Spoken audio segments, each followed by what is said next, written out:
மின்னலே மின்னலே என் கண்ணிலே நெஞ்சிலே சொல்லடா கண்ணிலே. சார் மேடம் சாப்பாடு கொடுத்துட்டு போயிருக்காங்க, அங்க ரூம்ல வச்சிட்டுமா சார்? உங்ககிட்ட கொடுத்துட்டு போயிட்டாளா? எப்ப வந்தா? இதோ இப்பதான் சார் வந்து சாருக்கு சாப்பாடு கொடுத்துருங்கன்னு என்கிட்ட டிஃபன் கரியரை கொடுத்துட்டு போறாங்க. இப்பதான் போறாளா? நான் கூப்பிட்டேன்னு கூப்பிடுங்க. சரி இருங்க சார் கூப்பிடுறேன். நான் கூப்பிட்டேன்னு அவளை இங்க வர சொல்லுங்க. அப்புறம் டிஃபனை நீங்க ரூம்ல வச்சுட்டு வேலையை பாருங்க. Okay sir. எப்பவுமே சாப்பாடு கொண்டு வந்தா அவளே இருந்து பரிமாறி நான் சாப்பிட்டதுக்கு அப்புறம் தான் போவா. இன்னைக்கு என்ன செல்வி அக்கா கிட்ட டிஃபனை கொடுத்துட்டு போயிருக்கா? கூப்பிட்டீங்களா? ஏன் கூப்பிட்டாதான் வருவியா? எதுக்கு கூப்பிட்டீங்க? எதுக்கு இப்ப நீ ஹாஸ்பிட்டலுக்கு வந்த? சாப்பாடு கொடுக்க வந்தேன். யாருக்கு? செல்வி அக்காவுக்கா? இல்ல உங்களுக்கு தான். செல்வி அக்கா கிட்ட கொடுத்து உங்ககிட்ட கொடுக்க சொன்னனே. சாப்பிடுங்க, நான் வீட்டுக்கு கிளம்புறேன். ஷைலு கொஞ்சம் இரு. என்ன உன் பாட்டுக்கு வந்த செல்வி அக்கா கிட்ட சாப்பாடு கொடுத்துட்டு போறேன்ட்டு போற? வேற என்ன பண்ணணும்? ஓ, எப்பவுமே இப்படிதான் வந்து சாப்பாடு கொடுத்துட்டு போவியா? எப்பவுமே இருக்கிற மாதிரி எப்பவும் இருக்க முடியுமா? இல்ல எல்லாரும் எப்பவுமே இருக்கிற மாதிரி தான் இருக்காங்களா? நீ இப்ப என்ன சொல்ல வர? எல்லாரும் எப்பவுமே ஒரே மாதிரி இருக்கிறது இல்லையே, எல்லாம் மாறிக்கிட்டே தானே இருக்காங்க. அப்ப சில விஷயங்கள் மாறதுலயும் எந்த தப்பும் இல்லையே. ஏ, இப்ப யாரு மாறினா? நீ யார சொல்ற? நான் யாரையோ சொல்றேன். இப்ப அதெல்லாம் எதுக்கு? நீங்க வேலை தானே செஞ்சுக்கிட்டு இருக்கீங்க, வேலை செய்யுங்க. சாப்பாடு கொடுத்துருக்கேன், சாப்பிடுங்க. எனக்கு வீட்டுல வேலை இருக்கு, நான் கிளம்புறேன். ஷைலு இரு. கையை விடுங்க. அபியும் அகிலையும் விட்டுட்டு வந்திருக்கேன், நான் வீட்டுக்கு போகணும். போலாம் இரு. குழந்தைங்களை பாத்துக்கிறதுக்கு அங்க சித்தியும் ஐஷும் இருக்காங்க, அவங்க பாத்துக்குவாங்க. எனக்கு உங்ககிட்ட கொஞ்சம் பேசணும், இரு. ஆனா எனக்கு உங்ககிட்ட பேசுறதுக்கு எதுவுமே இல்ல, விடுங்க. ஓ, என்கிட்ட பேச உனக்கு எதுவுமே இல்லல்ல? என்ன இருக்கு? இல்ல ஏதாவது பேசினாதான் அதை கேட்கறதுக்கு நீங்க தயாரா இருக்கீங்களா? என்ன நான் கேட்கல? உன் தம்பியை பத்தி தவிர வேற என்ன வேணாலும் பேசு, நான் கேட்கறேன்னு தான் சொல்லியிருக்கேன். ஓ, என் தம்பியை பத்தி என் குடும்பத்தை பத்தி எனக்கு சொல்ல வேண்டிய எதையுமே நான் சொல்லக்கூடாது. ஆனா உங்களை பத்தி உங்க தங்கச்சியை பத்தி உங்க குடும்பத்தை பத்தி ஏதாவது பேசுறதுனா மட்டும்தான் நான் பேசணுமா? அப்படி எனக்கு பேசுறதுக்கு எதுவுமே இல்ல, விடுங்க. ஏய் என்னடி இப்போ உனக்கு என்னதான் பிரச்சனை? எனக்கு என்னங்க பிரச்சனை? எனக்கு எந்த பிரச்சனையும் இல்ல. நீங்க தான் என்ன ரொம்ப சந்தோஷமா வச்சிருக்கீங்களே, அப்புறம் எனக்கு என்னங்க பிரச்சனை இருக்க போகுது? ஏய் என்னடி இப்ப எதுக்கு அழற? அழாம நான் வேற என்னங்க பண்ண முடியும்? என்னால அழ மட்டும் தானங்க முடியும். நான் உங்ககிட்ட கல்யாணத்துக்கு முன்னாடியே சொல்லியிருக்கேன் எனக்கு ஒரு அக்கா இருக்கான்னு. இத்தனை வருஷம் என் அக்கா எங்க இருக்கான்னு கூட எனக்கு தெரியல. ஆனா இப்ப 20 வருஷத்துக்கு அப்புறம் என் அக்கா மாமா எல்லாரும் இங்க பக்கத்துல தான் இருக்காங்கன்னு தெரிஞ்சதுக்கு அப்புறம் கூட என்னால என் அக்காவை பார்க்க போக முடியல. எனக்கு என் அக்காவை பார்க்கணுங்கன்னு உங்ககிட்ட கேட்கறதுக்கு கூட எனக்கு பயமா இருக்கு. ஏன்னா நேத்து என் மாமா கிட்ட நீங்க பேசின பேச்சு அப்படி. ஷைலு, நான் உன் மாமா கிட்ட அப்படி பேசணுங்கிறதுக்காக பேசல, அவங்க பண்ண காரியம் அப்படி. நேத்து என் தங்கச்சிக்கு நிச்சயம் நடந்துகிட்டு இருக்கு. உன் தம்பியும் உன் மாமாவும் வந்து பிரச்சனை பண்ணிக்கிட்டு இருந்தாங்கன்னா அப்ப எனக்கு கோபம் வராதா? அப்ப நான் எதுவும் பேசாம நிக்கணுமா? உங்களை எதுவும் பேசக்கூடாதுன்னு நான் சொல்லல, ஆனா கொஞ்சம் பொறுமையா பேசிருக்கலாம் தான் சொல்றேன். அப்புறம் அவங்க அப்படி என்னங்க பிரச்சனை பண்ணாங்க? என் தம்பி உங்க தங்கச்சியை விரும்புறான், அதனால என் மாமா என் தம்பிக்கு உங்க தங்கச்சியை பொண்ணு கேட்டு வந்தாரு. உங்களுக்கு என் தம்பியை பிடிக்கலனா என் தம்பிக்கு உங்க தங்கச்சியை கட்டி கொடுக்கறதுக்கு விருப்பம் இல்லைன்னு நீங்க பொறுமையா சொல்லி இருந்திருக்கணும். அதை விட்டுட்டு என் மாமாவை பத்தி நீங்க என்னெல்லாம் வார்த்தை சொன்னீங்க? பொறுமையா தான் சொன்னேன். அன்னைக்கு ராத்திரி உன் தம்பி யாருக்கும் தெரியாம என் தங்கச்சியை வெளியே கூப்பிட்டு இல்லாத பொறுக்கித்தனெல்லாம் பண்ணிட்டு இருந்தானே, அப்ப கூட அவன்கிட்டயும் உன் மாமா கிட்டயும் பொறுமையா தான் சொல்லிட்டு வந்தேன். ஆனா நான் அவ்வளவு தூரம் என் தங்கச்சி வாழ்க்கையில பிரச்சனை பண்ணாதீங்கன்னு சொல்லியும் திரும்ப அடுத்த நாள் காலையில நிச்சயம் நடக்கும்போது அவங்க தட்டு தூக்கிட்டு வந்து பிரச்சனை பண்ணா அப்ப நான் எப்படி பொறுமையா இருக்கிறது? சரி, நான் உங்ககிட்ட ஒண்ணு கேக்குறேன். என் தம்பிக்கு உங்க தங்கச்சியை நீங்க கட்டி கொடுக்க மாட்டேன்னு சொல்ற அளவுக்கு அப்படி என் தம்பி மேல உங்களுக்கு என்னங்க கோவம்? நம்ம இந்த வீட்டுக்கு வர்ற வரைக்கும், இல்ல உங்க சித்தி நம்மள தேடி நம்ம வீட்டுக்கு அங்க வர்ற வரைக்கும் நீங்க என் தம்பி மேல பாசமா தான் இருந்தீங்க. வெளியே அவன் கிட்ட என்னதான் கோவப்பட்டாலும் அவனை திட்டினாலும் உள்ளுக்குள்ள அவன் நல்லா இருக்கணும், அவன் பொறுப்பா இருக்கணும்னு உங்களுக்கு அவன் மேல பாசம் இருந்துச்சு. அவன் கஷ்டப்படக்கூடாதுன்றதுக்காக அவனுக்கு தெரியாமையே அவனுக்கு வேண்டியதெல்லாம் நீங்க செய்வீங்க. ஆனா இப்போ நீங்களே அவனை இவ்வளவு கஷ்டப்படுத்துறீங்க. கஷ்டப்படுத்துறது கூட விடுங்க, அவனை ஒரு எதிரியை பாக்குற மாதிரி பாக்குறீங்க. இதுக்கு முன்னாடி கூட நீங்க அவனை திட்டுவீங்க, ஆனா அதுல பாசம் இருந்துச்சு. ஆனா இப்போ அது இல்ல. அதுக்கு காரணம் அவன்தான். அவன் என்னங்க பண்ணா? உங்க தங்கச்சி பின்னாடி சுத்துறான்னு உங்களுக்கு அவன் மேல கோவமா? இல்ல நான் தெரியாம கேக்குறேன், உங்க தங்கச்சி இடம் கொடுக்காம அவன் இவ்வளவு தூரம் உங்க தங்கச்சி பின்னாடி வரா? இல்ல அப்படி விருப்பம் இல்லாத பொண்ணு கிட்ட இப்படி எல்லாம் நடந்துக்கிற அளவுக்கு என் தம்பி என்ன அவ்வளவு மோசமானவனா? அவனை பத்தி யாரு வேணும்னாலும் என்ன வேணும்னாலும் சொல்லலாம், ஆனா உங்களுக்கு அவனை பத்தி தெரியாதாங்க? இந்த 4 வருஷமா நீங்க அவனை பாத்துக்கிட்டு இருக்கீங்க. இன்னை வரைக்கும் அவன் அடிதடி பண்ணா, சண்டை போட்டா, அவனை போட்டு அடிச்சா, இவனை போட்டு அடிச்சான்னு எத்தனையோ பேர் உங்ககிட்ட வந்து சொல்லியிருப்பாங்க. ஆனா ஒரு தடவையாவது யாராவது ஒரு பொண்ணுகிட்ட அவன் தப்பா நடந்துக்கிட்டான், ஒரு பொண்ணுகிட்ட தப்பா பேசினான்னு யாராவது வந்து சொல்லியிருப்பாங்களா? ஏன் காலேஜ்ல அவன் கூட எவ்வளவோ பொண்ணுங்க படிச்சாங்க. எந்த பொண்ணையாவது அவன் லவ் பண்ணா, ஏதாவது பொண்ணை கூட்டிட்டு வெளியே ஊர் சுத்தினான்னு ஏதாவது ஒரு தகவல் உங்க காதுக்கு வந்திருக்குமா? அம்மா அப்பா இருந்து வளர்க்கலனாலும் நான் என் தம்பிக்கு ஒரு பொண்ணுகிட்ட எப்படி நடந்துக்கணும், எப்படி பேசணும்னு சொல்லி கொடுத்துதான் வளர்த்திருக்கேன். அதுலயும் விருப்பம் இல்லைன்னு சொல்ற பொண்ணு மேல என் தம்பியோட நெஷல் கூட படாது. அப்படிப்பட்டவன் உங்க தங்கச்சிக்கு விருப்பம் இல்லாம அவ பின்னால சுத்தி அவளை டார்ச்சர் பண்ணிருப்பான்னு உங்களுக்கு தோணுதா? சரிடி, உன் தம்பிய பத்தி நீ சொல்றதெல்லாம் சரிதான். ஆனா நான் என் தங்கச்சி கிட்ட நீ அவனை காதலிக்கிறியா இல்லையான்னு ஒரு தடவைக்கு 2 தடவை கேட்டுட்டேன். அவளும் தெளிவா நான் அவனை காதலிக்கவே இல்லைன்னு சொல்லிட்டா. அதுக்கப்புறமா அவன் என் தங்கச்சி பின்னாடி சுத்திக்கிட்டு இருந்தா நான் என்ன பண்ணணும்? சரி, ஒருவேளை நீங்க உங்க தங்கச்சி கிட்ட கேட்டு அவ என் தம்பியை காதலிக்கிறேன்னு சொல்லியிருந்தா அப்ப என்ன பண்ணிருப்பீங்க? சொல்லுங்க. ஒருவேளை உங்க தங்கச்சியும் என் தம்பியை காதலிக்கிறேன்னு சொல்லியிருந்தா அப்ப நீங்க அவங்க 2 பேருக்கும் கல்யாணம் பண்ணி வச்சிருப்பீங்களா? வச்சிருக்க மாட்டீங்க. இப்போ உங்க தங்கச்சி காதலிக்கலன்னு சொன்னதுனால அத காரணமா சொல்றீங்க. ஒருவேளை உங்க தங்கச்சி காதலிக்கிறேன்னு சொல்லியிருந்தா அப்ப நீங்க என்ன சொல்லிருப்பீங்க தெரியுமா? என் தம்பிக்கு வேலை இல்ல, பொறுப்பு இல்ல, அதனால உங்க தங்கச்சி என் தம்பிக்கு கட்டி வைக்க முடியாதுன்னு சொல்லிருப்பீங்க. இல்ல அப்படியே ஒருவேளை என் தம்பிக்கு நல்ல வேலை இருந்திருந்தா கூட உங்க தங்கச்சி என் தம்பிக்கு கல்யாணம் பண்ணி வைக்க கூடாதுன்றதுக்காக நீங்க வேற ஏதாவது காரணம் சொல்லிருப்பீங்க. ஏன்னா உங்களுக்கு பர்சனலா என் தம்பியை பிடிக்கல. அதனாலதான் யாருக்கு விருப்பம் இருந்தாலும் இல்லனாலும் உங்க தங்கச்சியை என் தம்பிக்கு கட்டி வைக்கிறதுக்கு உங்களுக்கு விருப்பம் இல்ல. உங்களுக்கு என் தம்பியை பிடிக்கலன்னா பரவாயில்லைங்க. ஆனா உங்க தங்கச்சிக்கு என் தம்பியை பிடிக்குமா பிடிக்காதாங்கிறத உங்க தங்கச்சி மேல உண்மையாவே பாசம் வச்சிருக்கிற ஒரு அண்ணனா, அவளை புரிஞ்சுக்கிற ஒரு அண்ணனா நீங்க இருந்திருந்தீங்கன்னா உங்களுக்கு கண்டிப்பா தெரிஞ்சிருக்கும். ஒண்ணும் வேண்டாம், பெரிய டாக்டர் மாப்பிள்ளைன்னு ஒரு மாப்பிள்ளைய பார்த்து உங்க தங்கச்சிக்கு நிச்சயம் பண்ணி வச்சீங்களே, அந்த கல்யாணத்துல உங்க தங்கச்சிக்கு விருப்பம் இருக்கா இல்லையான்னு உங்க தங்கச்சி கிட்ட கேட்டீங்களா? உண்மையாவே உங்க தங்கச்சி சந்தோஷமா இருக்கணும்னு நீங்க நினைச்சீங்கன்னா அவகிட்ட போய் கேட்டு பாருங்க. அப்பதான் அவன் மனசுல யார் இருக்கான்னு உங்களுக்கு தெரியும்.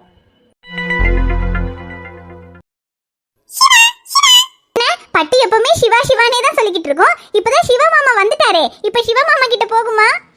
போகுமாவா? நீ வேற. அவன் வந்ததுக்கு அப்புறம் பட்டு எப்பவுமே அவன் கூட தான். அப்படியாண்ணே? அது எப்படி பட்டுக்கு தெரியும்? அது எப்படின்னு எங்களுக்கும் தெரியல குட்டிமா. நம்ம தங்கம் எப்பவுமே சிவா சிவான்னு சொல்றதுனால சரி பட்டுவும் சிவா சிவான்னு சொல்லுதுன்னு தான் நினைச்சுக்கிட்டு இருந்தோம். ஆனா கடைசியில சிவா வந்ததுக்கு அப்புறம் சிவா சிவான்னு சொல்லி எப்பவுமே சிவா கூடயே இருக்கு பட்டு.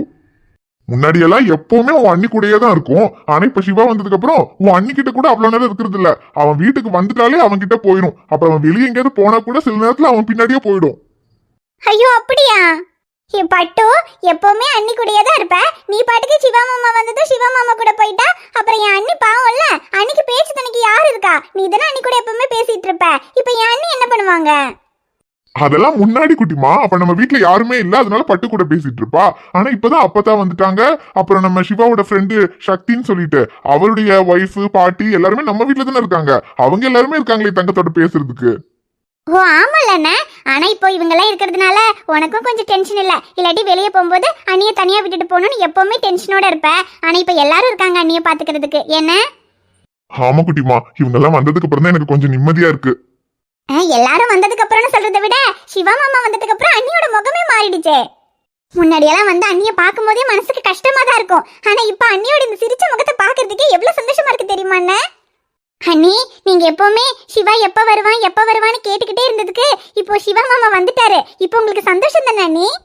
ஆமா, என் தம்பி என்கிட்ட வந்துட்டா அப்புறம் எனக்கு சந்தோஷம் இல்லாம இருக்குமா? அண்ணியோட இந்த சந்தோஷத்தோட அப்படியே அண்ணி குணமாயிட்டா இன்னும் நமக்கு சந்தோஷமா இருக்கும்ல அண்ணே. எனக்கு தங்கம் குணமாகணும்னு கூட இல்ல குட்டிமா. அவ இப்படி சந்தோஷமா சிரிச்சுக்கிட்டு இருந்தா அதுவே எனக்கு போதும்னு இருக்கு. என் பேத்தி எப்படி நீ குணமாகாம இருப்பா? அதான் உயிரா நினைக்கிறது தம்பியா அவகிட்ட வந்துட்டானே, இனி கொஞ்சம் கொஞ்சமா குணமாயிடுவாளே. ஆமா, அப்பதான் நீங்க சொன்னது சரிதான். சிவா மாமா வந்ததுக்கு அப்புறமா எப்படி அண்ணி குணமாகாம இருப்பாங்க? அதெல்லாம் சீக்கிரத்துல குணமாயிடுவா குட்டிமா. ஏன்னா நம்ம எல்லாரும் ஒண்ணு சேர்ந்துட்டோம்ல. நம்ம எல்லாரும் ஒண்ணா சந்தோஷமா இருக்கிறத பார்த்தாலே அமுதா குணமாயிடும். சரி அப்பதா. அம்மா அது என்ன கையில? இதுவா? இது பணியாரங்கன்னு. உனக்கு பணியாரம்னா பிடிக்கும்னு உன் அண்ணன் சொன்னானே, அதான் உனக்காக பணியாரம் செஞ்சிருக்கேன் இந்த அப்பத்தா. சாப்பிட்டு பாருங்கன்னு. ஐயோ பணியாரமா? பணியாரம்னா எனக்கு ரொம்ப பிடிக்குமே. உனக்கு பிடிக்கும்னு உன் அண்ணன் தான் சொன்னா, அதான் செஞ்சு பாத்துக்க. எனக்காகவும் அப்பதான் செஞ்சீங்க? ஐயோ ரொம்ப தேங்க்ஸ் அப்பத்தா. அட என்ன நீங்க அப்பதா கிட்ட போய் தேங்கச்சி நல்லா சொல்லிக்கிட்டு கிடக்க? எனக்கு என் பேத்தி பேரண்ட் உங்க எல்லாரையும் இப்படி ஒண்ணா வச்சு பார்க்கணும், உங்களுக்கு எல்லாம் பிடிச்சதெல்லாம் செஞ்சு போடணும்னு தானே கண்ணே நான் இத்தனை வருஷமா காத்துக்கிட்டு இருந்தேன். இந்த கிளவி போய் சேர்றதுக்குள்ள என் பேரன் பேத்தி உங்க எல்லாரையும் ஒண்ணா பாத்திர மாட்டமானு தான் கண்ணே நான் ஏங்கிட்டு கிடந்தேன். அப்பதா ஏன் அப்பதா அப்படி பேசுறீங்க? அதான் நாங்க எல்லாருமே இப்ப ஒண்ணாயிட்டமே. ஆமா கண்ணு, நான் சாகிறதுக்குள்ள உங்க எல்லாரையும் ஒண்ணா வச்சு பாத்துறணும்னு நினைச்சேன், பாத்துட்டேன். அது போதும் கண்ணு எனக்கு. அப்பதான் இப்ப எல்லாரும் ஒன்னா சந்தோஷமா இருக்கும்போது எதுக்கு நீங்க சாகிறத பத்தி எல்லாம் பேசிட்டு இருக்கீங்க? என்ன உங்களுக்கு ஒரு பேட்டியோட பிள்ளைங்களை மட்டும் பார்த்தா போதுமா? இன்னும் நம்ம சிவாவுக்கு கல்யாணம் ஆகணும், பூஜாக்கு கல்யாணம் ஆகணும், அவங்களுக்கு குழந்தை பிறக்கும். அந்த குழந்தைங்களெல்லாம் கூட நீங்க தான் தூக்கி எடுத்து வளர்க்கணும். இதையெல்லாம் பண்ணாம அதுக்குள்ள நீங்க போயிருவீங்களா? அதானே, அப்படியே நீங்க போறேன்னு சொன்னா நாங்க விட்டுருவோமா? ஐயோ எனக்கு ஆசைதான். என் பேத்தி பேர எல்லாருக்கும் கல்யாணம் முடிச்சு அவங்க பிள்ளைகளை எல்லாம் தூக்கி எடுத்து வளர்க்கணும்னு. அப்புறம் இந்த கிழவிக்கு ஆசை இல்லாம இருக்குமா? ஏன்னா என் சைல்டுகனுக்கு 2 பிள்ளைகளையும் நான் தூக்கி எடுத்து வளர்த்துட்டேன். இனி அடுத்து என் கதிருக்கும் என் அமுதாவுக்கும் ஒரு பிள்ளை பிறந்தா அதை தூக்கி வளர்க்கணும். அப்புறம் என் சின்னவனுக்கு கல்யாணம் முடிஞ்சு அவன் பிள்ளைகளை தூக்கி வளர்க்கணும். அப்புறம் என் குட்டிமாவோட கல்யாணத்தை பார்த்துட்டா கூட போதும்னு தான் இருக்கு. என்ன பார்த்தா எல்லாரோட குழந்தைங்களையும் தூக்கி வளர்ப்பேன்னு சொல்றீங்க, எனக்கு மட்டும் கல்யாணம் முடிஞ்சா போதுமா? அப்ப என் குழந்தைங்களை யார் வளர்க்கறது? அதெல்லாம் முடியாது, என் குழந்தைங்களையும் நீங்க தான் வளர்க்கணும். ஐயோ குட்டிமா, நீ சொல்றது கேட்கையில எனக்கு சந்தோஷமா தான் இருக்கு. எல்லாருக்கும் கல்யாணம் முடிஞ்சு பிள்ளைகள்லாம் பிறந்து அது வரைக்கும் நான் இருந்துட்டாதான் சந்தோஷமே. சரி பாப்போம், கடவுள் நீ என் தலையில என்ன எழுதி வச்சிருக்காரோ தெரியல. அதெல்லாம் நல்லதா தான் எதிர்பார்ப்பதா. உங்களுக்கு நாங்க 100வது ஹாப்பி பர்த்டே கொண்டாட தான் போறோம். அதுக்கப்புறமும் நீங்க இருப்பீங்க. எங்களோட குழந்தைங்களை எல்லாம் நீங்க தான் வளர்க்க போறீங்க பாருங்க. இதெல்லாம் கேட்கையில எம்பிட்டு சந்தோஷமா இருக்கு.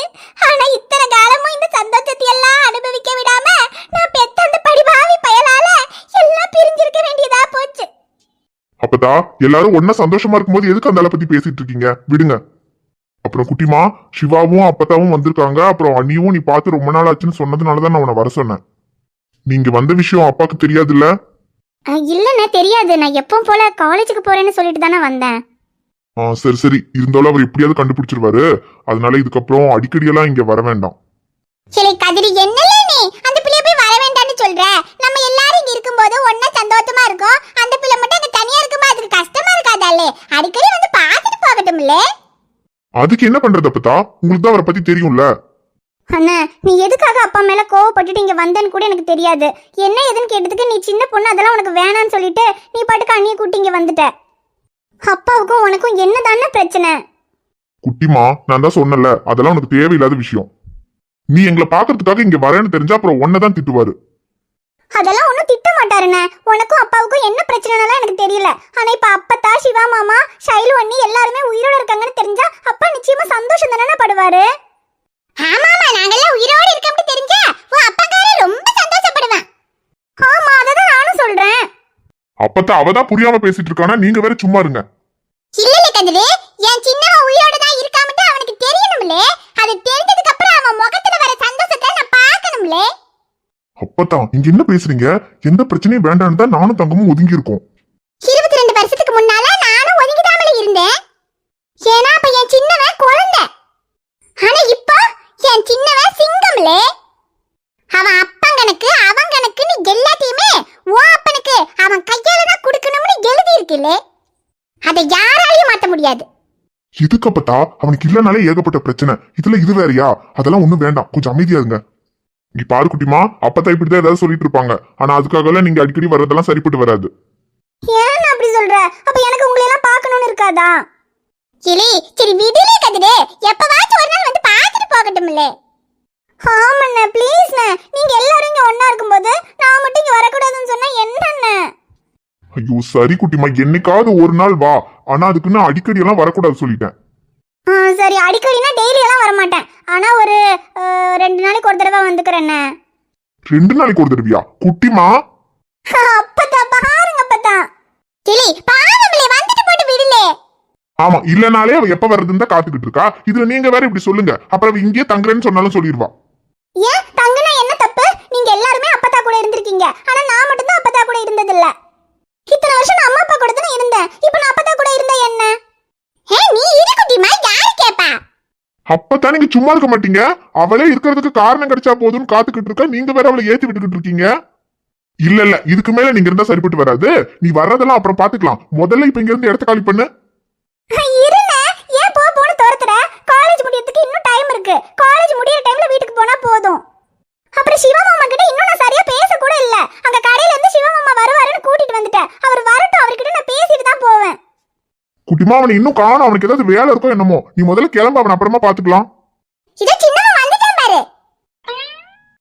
சரி சின்னவனே வாளே, என்ன இம்புட்டு நேரம்? இங்க இரு, குட்டிமா வந்திருக்கு. உனக்கு இந்த பிள்ளை ஞாபகம் இருக்கால? அது என்ன பத்தா நீங்க அவன்கிட்ட போய் ஞாபகம் இருக்கான்னு கேக்குறீங்க? அவனுக்கு எப்படி ஞாபகம் இருக்கும்? அவன் குட்டிமாவை எப்போ பார்த்தது? குட்டிமாவுக்கு அப்போ 1 வயசுன்னா அவனுக்கு ஒரு 3 வயசு இருக்கும்னு நினைக்கிறேன். 3 வயசு குழந்தையா இருக்கும்போது பார்த்தது இப்ப ஞாபகம் வச்சிருப்பானா? அதுவும் சரிதான். ஏலே சின்னவனே, ஆனா சின்ன வயசுல இந்த பிள்ளையோட தம்பில நீ விளையாடிக்கிட்டே கிடப்ப. ஏனா அப்ப கதிரு, சைலகண்ணு, அமுதா எல்லாருக்கும் பள்ளிக்கூடத்துக்கு போற வயசு. அப்ப நீங்க 2 பேரும் தான் சின்ன பிள்ளைகளுவ. அதுலயே இந்த பிள்ளைய ஏன் பாப்பான்னு சொல்லி தூக்கி தூக்கி வச்சுக்கிடுவ பாத்துக்க. சின்ன வயசுல உனக்கு குட்டி மாண்டா அம்புட்டு பிடிக்கும். ஆமா, அது சின்ன வயசுல அவனுக்கு விளையாடுறதுக்கு தகுந்த மாதிரி இருந்தது அவன் மட்டும் தானே. சிவா, என்னடா ஒரு மாதிரியா இருக்க? பசிக்குதா? இல்லக்கா, அதெல்லாம் ஒண்ணும் இல்ல. அப்புறம் என்ன? பூஜாவை தான் உனக்கு ரொம்ப பிடிக்குமே. பூஜா கிட்ட எதுவுமே பேசாம நிக்கிற? தங்காம இப்பதானே பாக்குறான், அதனாலதான். சரி சரி குட்டிமா, சிவா வந்ததுக்கு அப்புறம் சிவாவை பார்த்துட்டு வீட்டுக்கு கிளம்புறேன்னு சொன்னல. ரொம்ப நேரமாகுது, வீட்டுக்கு கிளம்பு. அண்ணா இருண்ணே, காலேஜ் முடியறதுக்கு இன்னும் டைம் இருக்குண்ணே. உங்க கூட எல்லாம் கொஞ்ச நேரம் இருந்துட்டு போறேண்ணே. வேண்டாம் குட்டிமா, சொன்னா கேளு. எனக்கு என்னமோ இது சரியா படல. அதுவும் இல்லாம அண்ணி வேற மருந்து சாப்பிட்டுருக்கா. அவளுக்கு தூங்குறதுக்கு நேரமாச்சு. நான் அவளை போய் தூங்க வைக்கிறேன். நீ முதல்ல கிளம்பு. அண்ணா நீ போய் அண்ணிய தூங்க வைண்ணே. நான் அப்பத்தா கூடயும் சிவா மாமா கூடயும் கொஞ்ச நேரம் பேசிட்டு போறேண்ணே. சொன்னாலே கேட்க மாட்டேன். கேட்க மாட்டேன். ஏன்னா இப்பதான் எனக்கு சப்போர்ட் பண்றதுக்கு அப்பத்தா இருக்காங்களே. இல்ல அப்பத்தா? ஆமா குட்டிமா, இந்த அப்பத்தா இருக்கேன். என் பேத்திக்காக அப்புறம் நான் பேசாம வேற யார் பேசுவா? அப்பத்தா இல்லை சும்மா இருளே கதிர, அந்த பிள்ளை பாவம்லே, கொஞ்ச நேரம் பேசிட்டு போகட்டும்லே. ஆமாண்ணே, கொஞ்ச நேரம் தான். சிவா மாமா இப்பதானே வந்தாரு. அவர்கிட்ட கொஞ்ச நேரம் பேசிட்டு போயிடுறேண்ணே. இல்லனாலே சொன்னா கேட்க மாட்டேன். இதுல வேற அப்பத்தாவும் உன் கூட கூட்டு சேர்ந்தாச்சு. இதுக்கப்புறம் சொல்றத கேட்கவா போற? ஆனா கொஞ்ச நேரம் தான். 4 மணிக்கு காலேஜ் முடிஞ்சிரும்ல. அதுக்கு முன்னாடி நீங்க இருந்து கிளம்புற. சரிண்ணே, 3:45 கிளம்பிடுவேன். போதுமா? ஐயோ சரி, என்னமோ பண்ணு. சரி, நான் அண்ணிய போய் தூங்க வச்சுட்டு வரையிரு. சரிண்ணே, நீ போ. இல்லை சின்னவனே, நம்ம குட்டிமா வந்ததுல இருந்து ஒன்னையும் சைலுகண்ணையும் நம்ம நண்டு குட்டியையும் அந்த பொடியனையும் பார்க்கணும்னு சொல்லிக்கிட்டே கிடந்துச்சுலே. நம்ம அந்த வீட்டை விட்டு வரையில இந்த பிள்ளைக்கு 1 வயசுல. இந்த பிள்ளைக்கு நம்மளாம் இருக்க மட்டும் கூட தெரியாது. நம்ம கதிரு அமுதாவும் சொல்லி சொல்லிதான் இந்த பிள்ளைக்கு தெரியும் பாத்துக்க. அப்படி சொல்லி தெரிஞ்சுக்கிட்டே இந்த பிள்ளை நம்ம மேல எம்பிட்டு பாசம் வச்சிருக்கு தெரியுமாலே. என்ன பத்தா, எப்படி பாசம் இல்லாம இருக்கும்? எனக்கு அப்ப தெரியலனா கூட அதுக்கப்புறம் அண்ணனும் அண்ணியும் உங்களை பத்தியெல்லாம் எவ்வளவு சொல்லியிருக்காங்க தெரியுமா? அதுலயும் அண்ணனை விட அண்ணி சிவா மாமாவை பத்தி சொல்லாத நாளே இல்ல. அண்ணனும் அண்ணியும் அந்த வீட்டுல இருந்த வரைக்கும் அண்ணி எப்பவுமே என்கிட்ட சிவா மாமாவை பத்தி சொல்லிக்கிட்டே தான் இருப்பாங்க. அப்ப அண்ணி உங்களையெல்லாம் நினைச்சு வருத்தப்படும் போது எனக்கும் ரொம்ப கஷ்டமா இருக்கும். ஆனா இப்போ நீங்கெல்லாம் உயிரோட தான் இருக்கீங்கன்னு நினைக்கும் போது எவ்வளவு சந்தோஷமா இருக்கு தெரியுமா அப்பதா? அப்புறம் அண்ணன் சொல்லியிருக்கான், எனக்கு மொட்டையடிச்சு காது குத்துறதுக்காக குலதெய்வம் கோயிலுக்கு போகும்போது கார் ஆக்சிடென்ட்ல தான் நீங்க இறந்துட்டீங்கன்னு. அப்போ கார் ஆக்சிடென்ட்ல உங்களுக்கு எதுவும் ஆகலைன்னா அப்ப இத்தனை வருஷம் நீங்க எங்க இருந்தீங்க அப்பதா? நீங்க அப்பவே நம்ம வீட்டுக்கு வந்திருக்கலாம்ல. அது வர முடியல கண்ணு. அதான் ஏன் வர முடியலன்னு கேக்குறேன். உங்களுக்கு எதுவும் ஆகலைன்னா உங்களுக்கு தான் நம்ம வீடு தெரியுமே. நீங்க அப்பவே நம்ம வீட்டுக்கு வந்திருந்தா நம்ம எல்லாரும் இத்தனை வருஷம் பிரிஞ்சிருக்க வேண்டிய அவசியமே வந்திருக்காதுல்ல அப்பதா? ஐயோ, இந்த பிள்ளைகிட்ட இப்ப என்ன சொல்ல? அது வர முடியல கண்ணு. அது என்னண்டா, கார் பாலத்துக்கு மேல போகையில தான் அப்படியே தண்ணிக்குள்ள கவர்ந்துருச்சு பாத்துக்க.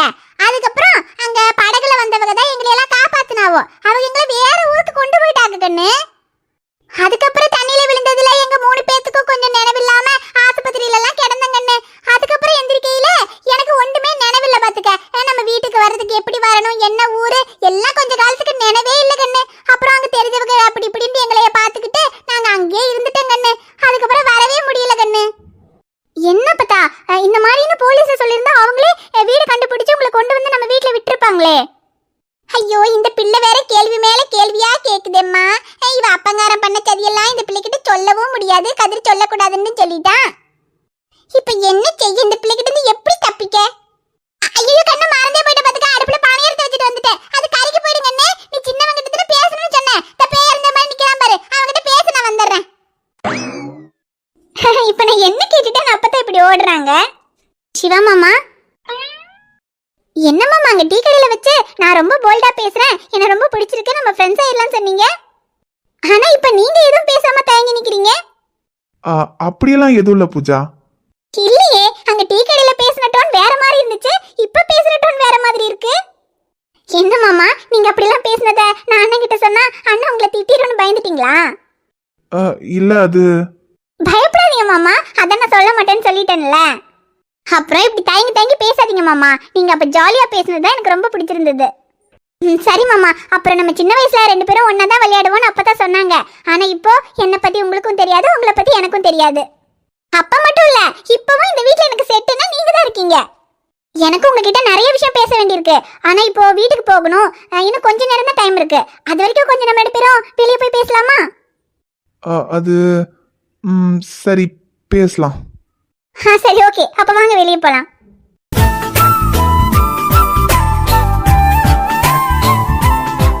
ஹாய் ஃப்ரெண்ட்ஸ், எல்லாரும் எப்படி இருக்கீங்க? நிச்சயமா நலமா இருப்பீங்கன்னு நம்புறோம். இந்த வீடியோ உங்களுக்கு பிடிச்சிருந்தா மறக்காம வீடியோவுக்கு லைக் பண்ணுங்க, கமெண்ட் பண்ணுங்க, ஷேர் பண்ணுங்க. சேனலை சப்ஸ்கிரைப் பண்ணாம பாத்துக்கிட்டு இருந்தீங்கன்னா மறக்காம சப்ஸ்கிரைப் பண்ணுங்க.